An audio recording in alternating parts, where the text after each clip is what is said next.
मुदाकरातमोदकं सदा विमुक्तिसाधकं कलाधरावतंसकं विलासिलोकरक्षकम् अनायकैकनायकं विनाशिते बदैत्यकं नताशुभाशुनाशकं नमामि तं विनायकम्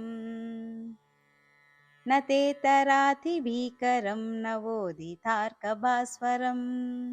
न मत्सुरारिनिर्झरं नतादिकापदुद्धरम् सुरेश्वरं निधीश्वरं गर्जेश्वरं गणेश्वरं महेश्वरं तमाश्रये परात्परं निरन्तरम्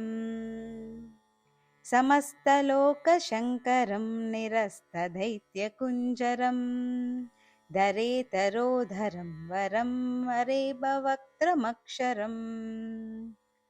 कृपाकरं क्षमाकरं मुदाकरं यशस्करं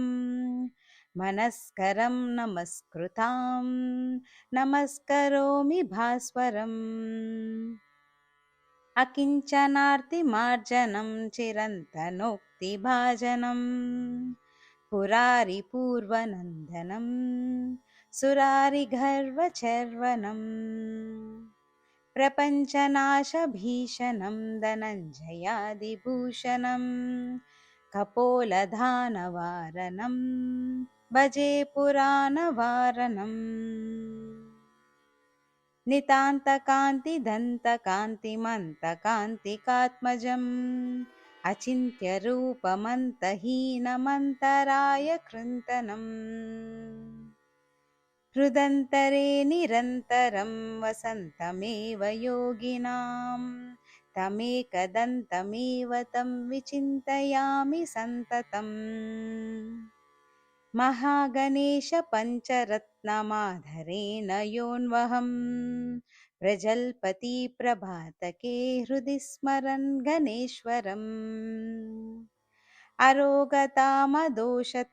सुसाहितीं सुपुत्रताम् समाहितायुरष्टभूतिमभ्युपैति सोचिरात्।